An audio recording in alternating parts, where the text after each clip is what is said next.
네, 세계사 수강생 여러분 반갑습니다. 오늘은 8차시 내용 정리 및 문제풀이 강의를 진행하도록 하겠습니다. 수능 특강 교재 22페이지에 해당하는 내용입니다. 22페이지 이 5번 밑에 부분을 설명드리도록 하겠습니다. 우선 한반도의 역사는 기초 강의에서도 얘기했듯이 세계사 시험에 직접적으로 출제되지 않습니다. 근데 다만 일본과 중국의 역사가 전개될 때 우리나라는 그럼 어떠한 역사가 전개되고 있었냐, 이런 흐름 정도는 여러분이 알아두시면 굉장히 문제 풀거나 이럴 때 도움이 될 수 있습니다. 또 우리가 한국사도 배우기 때문에 한국사와 세계사의 이제 연관성을 어느 정도 파악하는 용도로만 활용하시면 될 것 같아요. 직접적으로 이제 한반도 우리나라 역사를 묻진 않습니다. 그러면 이제 밑에 일본, 이 일본 부분은 봐야 됩니다. 한 문제 수능에서는 반드시 일본사를 다루고 있고, 특히나 이제 이 앞쪽 전근대사라는 부분에서 한 문제, 나중에 이제 근대 시대에서도 한 문제가 나올 때도 있고 안 나올 때도 있어서 일본사를 결코 이렇게 소홀하게 다룰 수는 없습니다. 자, 일본의 역사에서 선사 시대에 해당하는 게 조문 시대와 야요이 시대인데, 조문은 기초 강의에서 얘기했듯이 토기의 이름이 조문토기라고 해서 토기 표면에다가 새끼줄 모양으로 이렇게 꼬은 모양으로 무늬를 새겨서 썼던 토기가 조문토기인데, 그 토기를 주로 썼던 시대에서 토기 이름에서 시대 이름을 따온 겁니다. 조문 시대. 그리고 야요이는 청동기와 철기 모두 포함하는 시대인데, 중국과 한반도로부터 발달된 금속 문화와 벼농사 문화가 들어와서 만들어졌던 문화 시대, 이제 이게 야요이 시대입니다. 근데 이 야요이나 조문은 둘 다 선사 시대에 해당한다고 하고 있어요. 선사 시대는 예전에도 얘기했듯이 문자가 없던 시기, 문자로 기록되지 않았던 시기의 역사를 선사시대라 하는데, 문자 이전의 시대에 조문과 야요이가 일본의 선사시대에 해당한다고 할 수 있습니다. 야요이 시대는 기원 후 약 3세기경까지 유지되는데, 이때 약 30여 개의 조그만 나라들이 서로 일본을 난립하고 있었다고 합니다. 이러한 야요이 시대를 거쳐서 이제 일본의 국가라고 할 수 있는 틀이 잡혔던 게 이제 기원 후 4세기경부터 출발하는 야마토 정권이라고 볼 수 있습니다. 지도를 하나 준비했는데요. 고대 일본의 이제 나라라고 할 수 있는 지도인데, 일단 여기 보시면 이제 야마토 정권 위치가 나옵니다. 오늘날의 오사카, 교토 근처에 위치하고 있었고, 일본 최초 통일국가라고 알려집니다.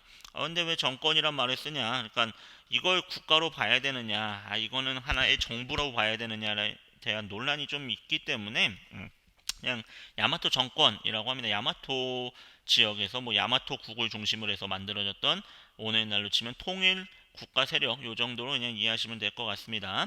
어쨌든 기원 후 4세기부터 한 8세기경까지 이 야마토 정권이 유지되는데, 야마토 정권에서 기억해야 될 중요한 인물이 한 명 나옵니다. 바로 쇼토쿠 태자입니다. 쇼토쿠 태자의 정책들, 그가 했던 개혁들 한번 기억을 하셔야 되는데, 이 사람은 중앙집권 체제를 강화하기 위해서, 중앙집권이란 말은 무엇이냐면 나라의 모든 권력을 중앙으로 집중시키는 걸 말합니다. 중앙집권 체제를 강화시켰고, 그러기 위해서 중앙집권에 도움이 된다고 판단했던 불교를 적극적으로 발전시키는 불교 진흥책을 실시하게 됩니다. 그래서 이 불교 진흥책의 하나로 쇼토쿠 태자가 주도해서 건설되었던 절이 하나 있는데요. 호류사라는 절이 이때 지어지기도 합니다. 이 부분을 옆에다가 필기 같은 걸 해서 추가적으로 알아두시는 것도 문제 풀 때 도움은 될 거예요. 자, 그래서 이 쇼토쿠 태자의 불교 진흥책의 노력으로 이 시기에 발달했던 불교를 중심으로 해서 아스카 지역에서 발달했던 문화를 무엇이라 하냐면 아스카 문화라 합니다. 아스카 문화라 합니다. 쇼토쿠 태자 이후에, 일단 태자는 여러분 황태자 이런 말 들어보셨죠? 그러니까 황제의 아들, 그 다음 황제가 될 만한 사람을 이제 태자라 하는데, 쇼토쿠 태자는 본인 스스로는 황제, 일본에서 말하는 천황은 아니었습니다. 대신 천황 대신 정치를 하던, 좀 어려운 말로 섭정을 하던 인물이 쇼토쿠 태자였는데요. 어쨌든 쇼토쿠 태자의 이러한 개혁 이후에 7세기가 넘어가면서 일본은 이제 중국의 문물을 적극적으로 받아들이려는 노력을 합니다. 그래서 수나라에 파견했던 사신 견수사, 당나라에 파견했던 사신 견당사를 통해서 당나라의 율령 제도를 받아들이려고 노력합니다. 그를 통하여서 왕 중심의 정치 체제를 만들려는 정치 개혁을 단행하는데 그 정치 개혁의 이름이 바로 무엇이냐면 다이카 개신이었다라는 겁니다. 645년 다이카 개신을 시행하면서 정치를 국왕 중심의 체제로 만들려고 했습니다. 다이카 개신의 내용을 한마디로 요약하자면 지방행정제도, 토지제도, 조세제도 등을 바꿔서 왕 중심의 나라 운영이 될 수 있게 만들려고 했다는 게 다이카 개신입니다. 어쨌든 다이카 개신까지 하면서 일본이라는 나라에 대한 아이덴티티, 정체성이 조금씩 생겨납니다. 여러분, 나라의 아이덴티티, 정체성을 보여주는 대표적인 게 뭐가 있을까요? 국가 이름이 있어야 되겠죠. 그래서 일본이라는 국호를 이제 사용하기 시작하고요. 7세기 말부터. 또 하나는 자신들의 왕을 뭐라 부르냐면 천황이라는 칭호로 부르기 시작합니다. 아, 선생님, 왜 일본의 왕을 우리까지 천황이라고 불러줘야 돼요? 기분 나쁘게, 이런 질문을 할 수도 있는데, 이 천황은 그들이 그냥 불렀던 자신들의 왕의 칭호예요. 그래서 그냥 우리 교재에서는 그 사람들이 썼던 용어를 그대로 사용하기 위한 목적으로 천황을 쓰고 있습니다. 그래서 우리가 일본의 천황을 실제로 어떻게 생각하는지에 대해서 교재를 쓸 때 반영한 게 아니라요. 그 당시에 그들이 썼던 용어를 쓴 겁니다. 그러니까 그런 부분에서 이해를 하시면 될 것 같아요. 자, 이 아스카 시대, 야마토 정권이 끝나면서 일본이 수도를 옮기게 됩니다. 이제 수도를 이 야마토 정권에서 수도를 옮기게 되는데 어디로 옮기냐면 나라라는 지역에 있던 헤이조쿄로 옮기게 됩니다. 다시 한번 지도를 보고 가겠습니다. 이 나라 근처에 헤이조쿄라는 곳을 건설하고 수도를 일로 옮겨요. 그래서 이때부터를 뭐라고 하냐면 나라시대라고 부릅니다. 710년부터 794년까지 나라시대를 하는데 이 헤이조쿄는 당나라의 그 당시에 수도였던 장안성을 모방해서 지은 수도입니다. 여러분, 앞 시대였던 야마토 정권 때는 견수사, 견당사 등을 파견해서 당나라와 중국의 선진 문물을 받아들이려고 노력했다고 말씀드렸죠. 그래서 당나라의 수도였던 장안성은 대표적인 계획 도시였습니다. 지역 구역마다 계획이 돼 있었습니다. 종교 지역 아니면 상업 지역 이렇게 계획되어 있던 장안성을 모방해서 헤이조쿄를 건설하게 되고 이 헤이조쿄를 수도로 삼았던 시대가 바로 나라 시대입니다. 나라 시대에는 얘기했다시피 계속해서 선진 문물을 받아들이기 위해서 당나라에 사신을 보냅니다. 그걸 견당사, 신라에도 사신을 보냅니다. 그 사신의 이름을 견신라사라고 보내서 문물을 수용하려고 노력합니다.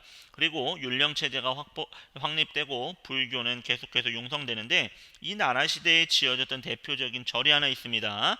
도다이사라고 해서 요 그림, 교과서에도 있는 그림인데 선생님이 그냥 갖고 와봤습니다. 여러분 교과서 43쪽에 있는 그림입니다. 일본에서 가장 큰 목조 건물로 도다이사라는 절에 있는 대불전인데요. 이 대불이란 거, 큰 부처님을 모시는 요거는 지금 보이는 건물은 에도 시대라고 해서 나중에 1600년 이후에 만들어지지만 이 도다이사라는 절을 지었던 시기는 나라 시대입니다. 나라 시대에 엄청난 규모의 절을 지으면서 불교를 계속해서 융성시키려고 합니다. 그리고 이때 일본의 고대의 역사를 정리한 역사서가 두 개 쓰여지는데요. 하나는 고사기고 하나는 일본서기입니다. 일본이 나름대로 역사를 정리하기 위해서 쓰여졌던 역사서가 나라시대 때 편찬됩니다.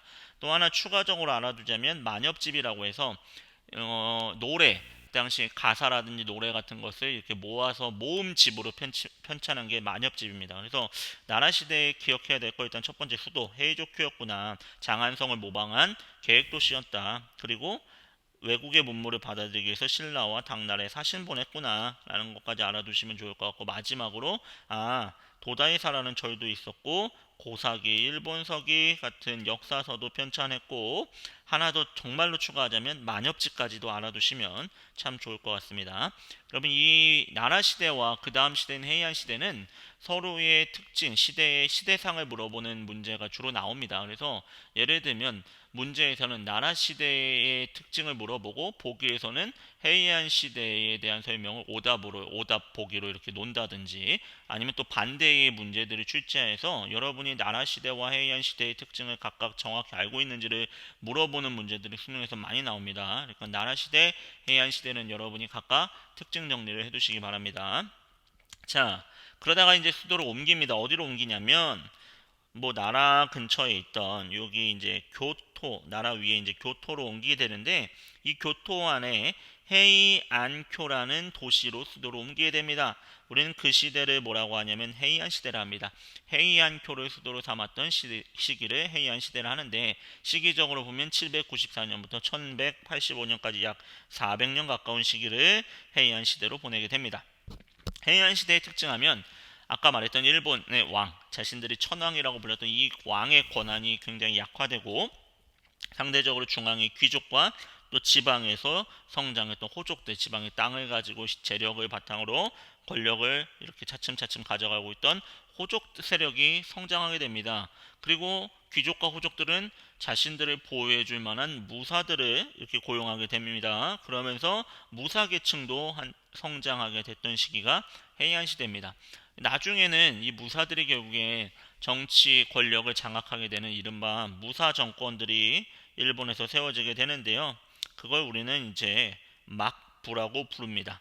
일본에서는 크게 세 차례의 막부가 이제 역사에서 전개됩니다. 가마쿠라, 무로마치, 에도 막부인데 이 부분은 다시 나중에 일본사를 다룰 때 설명을 드릴 겁니다. 어쨌든 일단은 헤이안 시대에는 왕의 권한이 약해지고 귀족과 호족들의 권한이 강력해졌다라는 거 한번 정리해 두시면 될 것 같습니다. 그리고 이 헤이안 시대의 특징은 앞에 나라 시대는 중국과 신라 같은 나라로부터 선진 문물을 적극적으로 수용하는 게 특징이었다면 이때부터는 외국에서 문물을 받아들이는 것을 중지합니다. 견당사를 파견을 중지하고요. 견신라사도 파견 중지하면서 뭐 하냐면 외국의 문물을 앞선 시대에 받아들였던 외국의 문물을 일본의 풍토와 기후에 맞게 소화하는 문화가 발달합니다. 그러니까 일본식으로 이제 소화하고 해석해낸다라는 건데요. 그 문화를 우리는 국풍문화라 합니다. 국풍문화가 발전하는데 이 국풍문화의 대표적인 게 뭐냐면 한자를 변형해서 자신들만의 글자를 만듭니다. 그게 이제 가나입니다. 가나라는 문자가 등장하게 되고 집 또 아니면 옷 같은 것에서도 일본의 특색들이 등장하게 됩니다. 뭐 집도 보면은 우리 교과서 잠깐 43쪽을 보고 오면 그 당시 이제 일본의 주택들이 나오는데요. 이러한 주택들 보면은 이제 건물 양식들 이런 것들도 다 중국이나 신라에서 들어왔던 것과는 다르게 일본식의 느낌으로 자신들의 만의 문화를 소화해내기 시작했다. 이게 이제 국풍 문화입니다. 그래서 첫 번째 비교 틀 해안 시대에는 중국이나 신라의 문화를 받아들이기보다는 자신들만의 문화로 만들려는 국풍 문화 발달했다. 반면 나라 시대에는 신라사, 뭐 견신라사, 견당사를 통해서 외국의 문물을 적극적으로 수용하려 했었다. 이게 이제 하나의 비교 포인트가 될 수 있겠죠. 또 우리 교과서에는 빠져 있는 내용인데 다른 교과서에서 다루고 있는 교과서들이 몇 종 있더라고요. 이 당시에 이 헤이안 시대의 대표적인 문학 작품이 겐지 이야기라는 소설이 있는데요. 이 소설은 겐지라는 이제 귀족이 뭐 자신이 이렇게 뭐 사랑 이야기들을 그냥 소설로 쓴 건데요. 이 겐지 이야기가 헤이안 시대의 아주 대표적인 문학 작품으로 또 다른 교과서들에서는 다루고 있기도 합니다. 그러니까 한번 참고적으로 알아두시면 좋을 것 같기도 합니다. 자, 그래서 일단 일본의 고대 역사까지 살펴봤습니다. 그리고 이제 마지막으로 봐야 될 부분이 우리 이제 2강의 문제, 수능 기본 문제 풀이를 좀 해야 됩니다. 오늘 선생님과 같이 24쪽, 25쪽 8문제를 다 풀이할 겁니다. 문제 풀이를 통해서 복습을 할 거고 다음 시간에는 9차시 강의는 지금 1강, 2강 강의를 진행하는데 사실 생각보다 이게 진도가 빠른 편이어가지고 또 여러분들이 너무 또 많은 내용을 단기간에 이렇게 온라인 강의를 통해서 듣다 보니까 이해하는 데 어려움이 있으실 거라고 생각을 해서 1강, 2강에 대한 내용 정리 강의를 준비하고 있습니다. 학습지 파일과 함께 학습지 빈칸 채우기 빈칸을 여러분과 함께 채우면서 중요 내용들을 다시 한번 짚어드리는 강의를 진행할 예정입니다. 그러니까 복습을 통해서 여러분 이번 주까지 학습의 목표는 무엇이냐면 이 수능 특강 교재로 2강 여기 해당하는 2강까지의 내용 동아시아 지역의 역사까지를 여러분이 이해하시면 됩니다. 다음 주에 이제 이 수능 특강 교재의 3강 부분을 나갈 건데요. 이번 주에는 2강까지의 내용을 복습하셔서 좀 철저하게 정리해 놓으시면 좋을 것 같습니다. 자, 24쪽에 문제풀이 보도록 하겠습니다. 수능 기본 문제 1번입니다. 지도의 상황이 나타나게 된 배경으로 적절한 것은 이라고 주어져 있고 주나라의 새 수도인 나급 러양 주어져 있습니다. 진, 제, 초, 올, 월 얘네들 누구냐면 춘추 시대에 힘이 있었던 다섯 세력 춘추 오패입니다. 자, 밑에 친절하게 나와 있죠. 그럼 결국에 춘추 시대가 전개된 춘추 전국 시대가 나타나게 된 배경 고르란 얘기네요. 문제에서 춘추 전국 시대는 언제를 의미한다고 그랬습니까? 주나라가 수도를 동쪽으로 옮겼다. 그 사건을 우리는 주의 동천이라고 합니다. 이 주의 동천이 일어나게 된 배경은 무엇이었냐? 견룡족의 침입받아서 호경이 함락됐기 때문이었다. 주나라 수도가 동쪽인 러양으로 옮겨지고 나서부터는 주나라의 원래의 제후였던 봉건받았던 제후들이 차츰차츰 주 왕실로부터 독자 세력화되기 시작했다. 우리는 그 시작을 이제 춘추 시대의 시작이라고 보고 춘추 전국 시대의 시작이라고 본다고 했습니다. 언제까지 춘추 전국 시대가 전개되냐? 진나라가 기원 전 221년 진시황이 이 춘추 전국 시대를 통일할 때까지를 우리는 춘추 전국 시대를 한다. 언제부터? 기원 전 770년부터 221년까지를 춘추 전국 시대를 한다 그랬습니다. 그렇다면 답은 벌써 나왔네요. 춘추시대, 춘추전국시대 넓게 보면 춘추전국시대, 좁게 시기를 한정하면 춘추시대가 나타나게 된 배경은 간단하죠? 어디 있습니까? 견룡이 침입하였다. 답은 1번이 되겠습니다. 오답 분석합시다. 9년제가 실시되었던 건 여러분 춘추전국시대에 여러 나라들에서 9년제가 실시됩니다. 근데 이것은 춘추 전국 시대가 전개되고 나서의 결과이지 춘추 전국 시대를 만든 배경은 아니죠. 그렇기 때문에 2번은 답이 될 수 없고 3번에 상이 하를 멸망시킨 거는 상왕조에 대한 설명이니까 이건 전혀 답과 상관이 없겠네요. 그리고 북이가 화북을 통일한 것은 이 5호 16국이라고 해서 이 우리가 한나라 이후에 위, 진, 남북조라는 시대를 배웠습니다. 그 중에서 북이라는 나라는 선비족이 세웠던 나라인데 이 중국의 화북지역 황허강 북쪽에는 5개의 이민족이 세웠던 16개의 국가가 있었다. 그리고 중국의 원래 진은 남쪽으로 내려서 동진이 되었다. 남쪽의 동진과 북쪽의 5호 16국이 대치하고 있었는데 이 5호 16국 5개의 이민족이 세운 16개를 통일한 건 선비족의 북이었다. 그리고 남쪽엔 동진은 송나라, 제나라, 양나라 등 다시 진나라 등으로 가면서 남쪽의 왕조, 남조를 이루게 되고 북이가 세워지면서 북쪽의 왕조, 북조가 들어서는 위진남북조 시대가 전개되었다라고 했습니다. 그러니까 이거는 시기상으로 맞지 않죠. 4번 같은 경우는. 마지막 5번 설명은 황허강 유역에서 채도 문화가 나타난 것은 여러분 이건 중국의 신석기 시대입니다. 춘추 전국 시대의 배경과는 상관이 없죠. 그래서 답은 1번이 되겠습니다. 다음 2번 문제 보겠습니다. 사상가 나오면 여러분 이것만 보고 그냥 제자백과 떠올렸어도 됩니다. 근데 친절하게 보기 보니까 노자, 묵자 나와 있습니다. 노자는 대표적으로 여러분 도가사상이 나중에 만들어지게 된다고 그랬고 묵자는 이제 묵가라고 해서 이 사람을 따르던 사람들을 묵가라 불렀다라는 겁니다. 문제 사회의 모습을 고르래요. 결국에 뭐 고르라는 거냐면 춘추전국 시대의 사회 모습 고르란 겁니다. 자, 보겠습니다. 1번 오두미도가 유행한 건 후한 말입니다.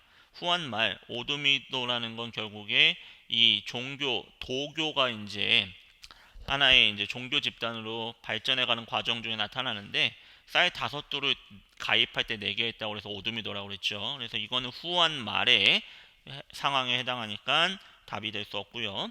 봉건제가 처음으로 시작된 거는 주나라 때니까 답이 될 수 없네요. 삼성육부제도가 시행됐던 거 우리 앞에서 배웠습니다. 당나라요. 황제 밑에 중서성, 문화성, 상서성이라고 해서 3개의 성과 이 상서성 밑에 실행부서인 6개 이호, 예병, 형, 공 6개 부서가 중심이 돼서 중앙정치를 운영하는 걸 우린 삼성육부라 합니다. 이 삼성육부 체제가 확립된 거, 마련된 거 중국의 당나라 때의 일입니다. 자, 4번 보면 갑골문 남긴 나라는 상나라 상왕조니까 해당사항 없네요. 답은 5번입니다. 춘추전국 시대의 특징 중에 하나 철기가 보급되어서 철제 농기구 그리고 철제 무기 사용되었다라는 거 배웠습니다. 하나 더 추가하자면 철제 농기구에다가 소가 밭을 가는 우경이 이렇게 보급되면서 생산력 올라갔다라는 거 기억을 하셔야겠죠. 자, 그럼 조금만 더 보충하면 노자의 사상을 하나의 단어로 요약하면 무엇이었죠? 그렇죠. 무위자연. 인위적으로 하지 말라라는 거였고 묵자가 주장했던 거 차별 없는 사랑 겸애설이라고 합니다. 요 정도 내용도 한번 봐주시면 좋을 것 같습니다. 3번으로 가겠습니다. 3번 밑줄 친 나라에 대한 설명으로 옳은 것은 이라고 해서 보기 지문이 이제 뭐 나옵니다. 수자리 국경에 진승 오강 나옵니다. 여러분 체크하셔야죠. 진승과 오강 나옵니다. 이 사람들은 진승과 오강의 난 기억나십니까?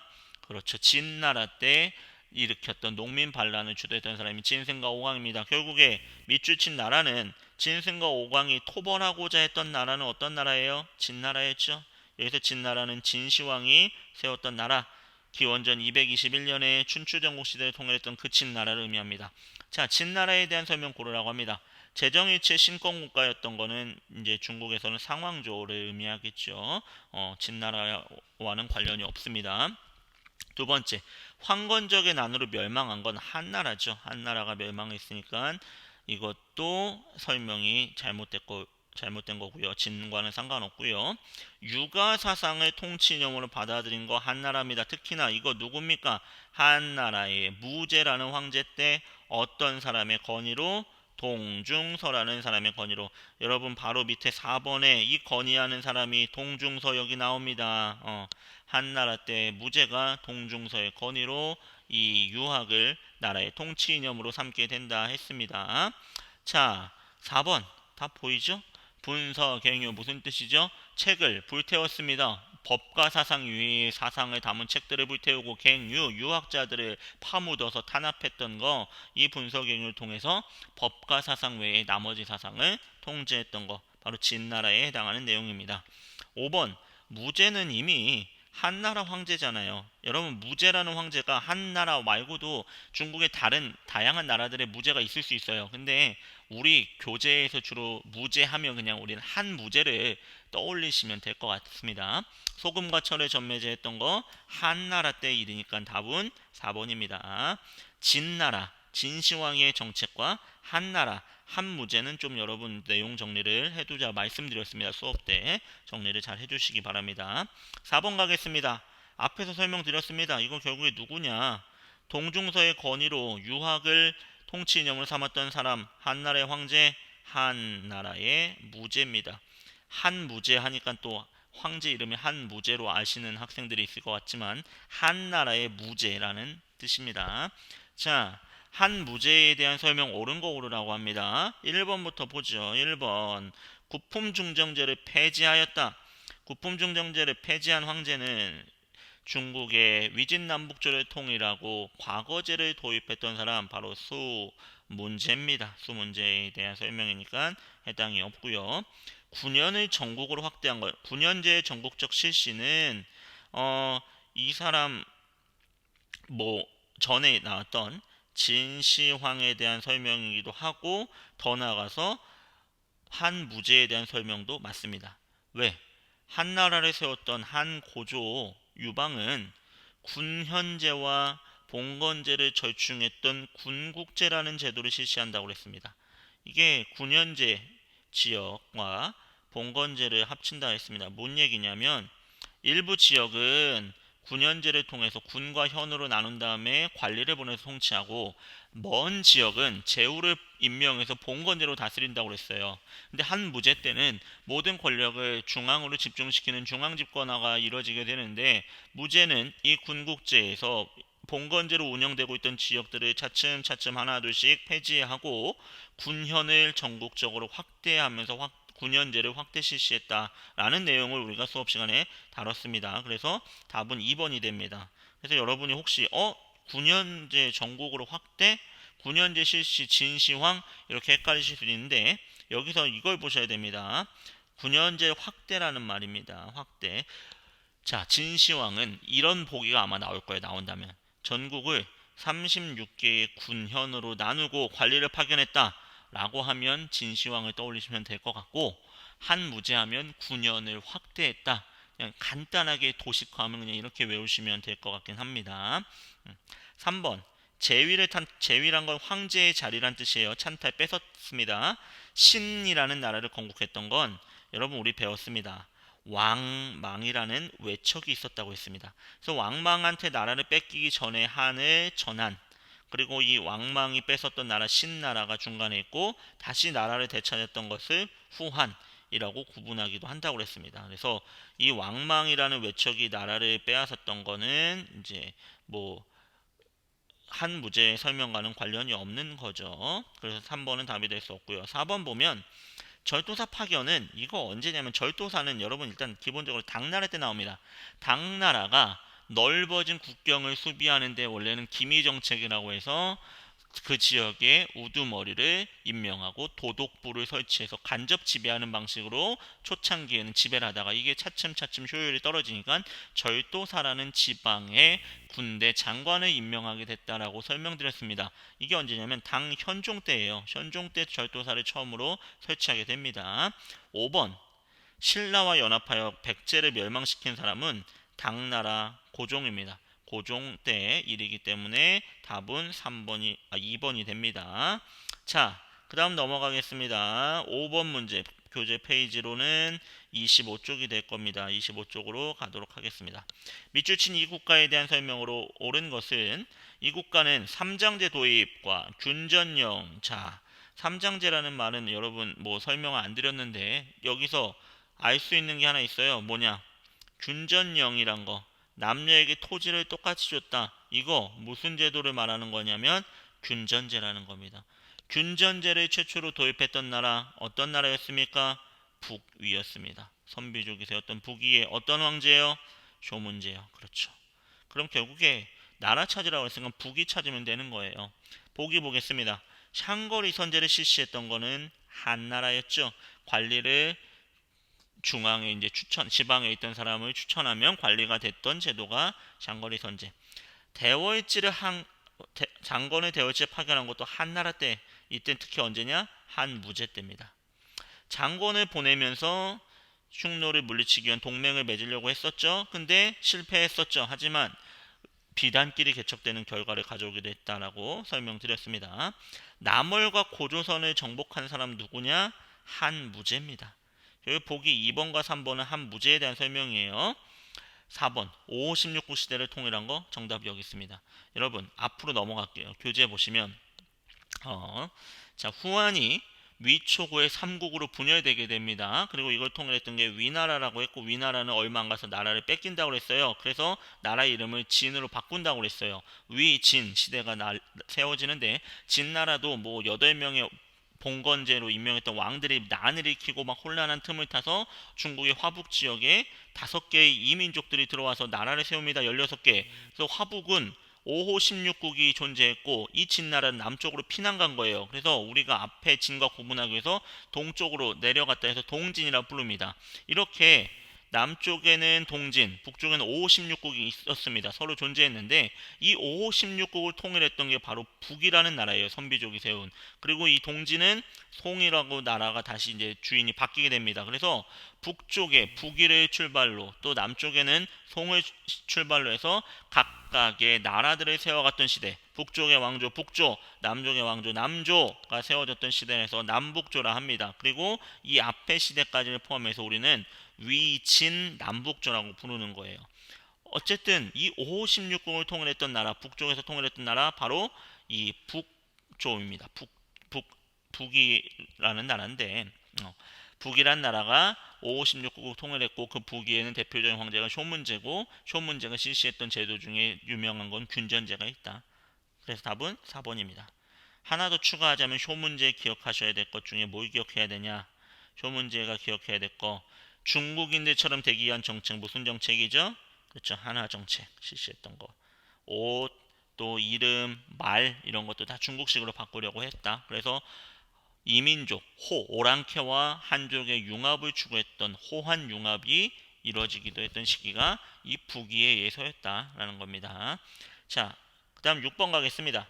가 왕조에 있었던 일을 고르라고 합니다. 가의 양제. 우리가 배웠던 양제 한 명밖에 없습니다. 수나라의 두 번째 왕제 양제. 근데 맞는지 보겠습니다. 뒤에 보겠습니다. 양제가 고구려를 침공했다.